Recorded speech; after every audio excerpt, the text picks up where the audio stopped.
Assalamualaikum warahmatullahi wabarakatuh dan salam sejahtera.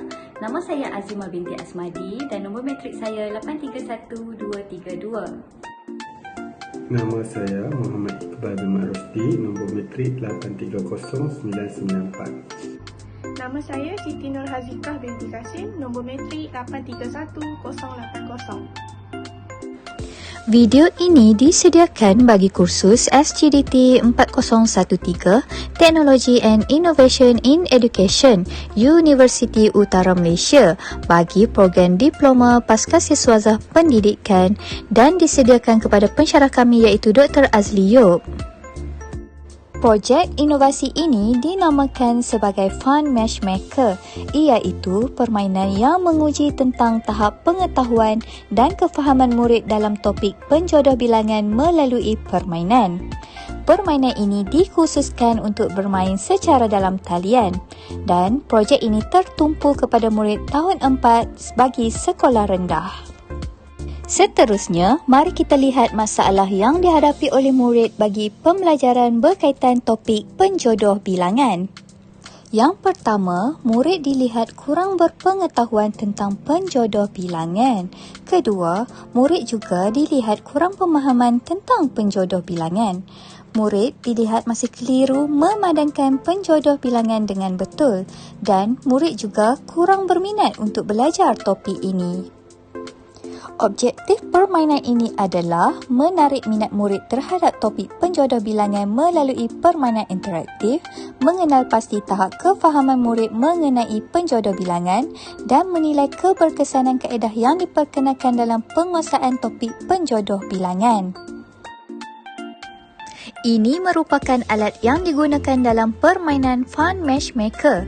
Yang pertama ialah kod QR, telefon atau komputer riba.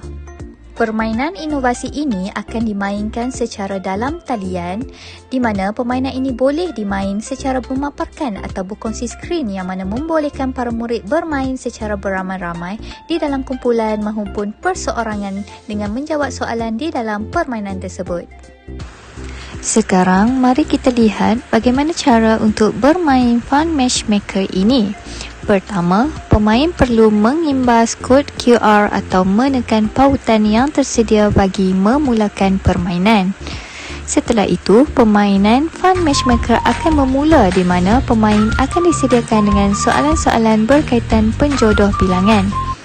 Pemain akan dapat mengetahui jawapan yang dijawab sama ada betul ataupun salah setelah menjawab setiap soalan.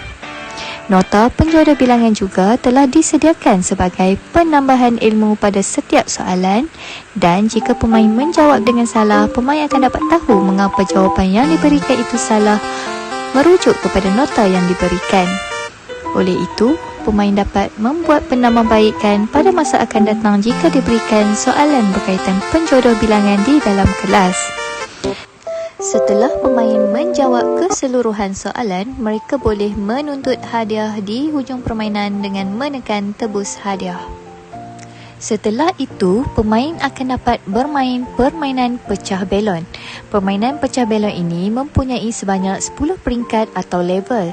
Masa yang diperuntukkan bagi permainan ini adalah selama 45 saat. Setelah melepasi setiap peringkat, masa tambahan atau masa bonus akan diberikan mengikut skor di peringkat sebelumnya.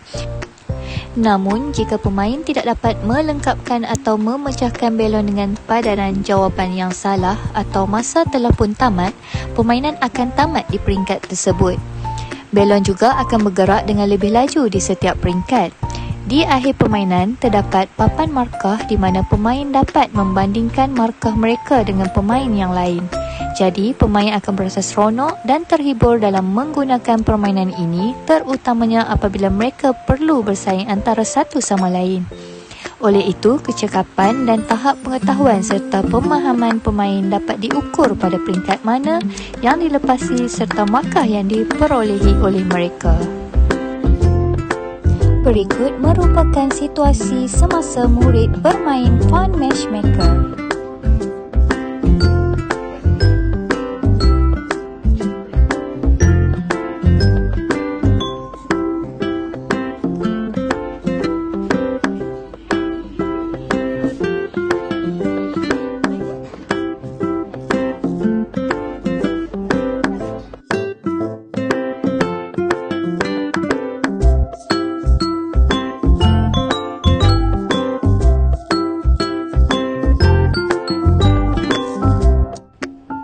Berikut merupakan dapatan daripada permainan Fun Matchmaker. Yang pertama, pengetahuan dan pemahaman murid tentang topik penjodoh bilangan dapat ditingkatkan. Yang kedua, murid dapat membezakan dan memadamkan penjodoh bilangan dengan baik. Yang ketiga, murid berasa lebih seronok, semangat dan bermotivasi untuk belajar tentang topik penjodoh bilangan. Dan yang terakhir adalah prestasi murid lebih meningkat dalam topik penjodoh bilangan. Oleh itu, dapat disimpulkan bahawa elemen permainan dalam pembelajaran amat sesuai digunakan terutama kepada murid sekolah rendah dan khususnya dalam pembelajaran subjek Bahasa Melayu. Permainan Fun Matchmaker dapat membuatkan suasana pembelajaran menjadi lebih menyeronokkan dan secara tidak langsung meningkatkan tahap motivasi dan pencapaian murid. Itu sahaja daripada kumpulan kami. Sekian, terima kasih.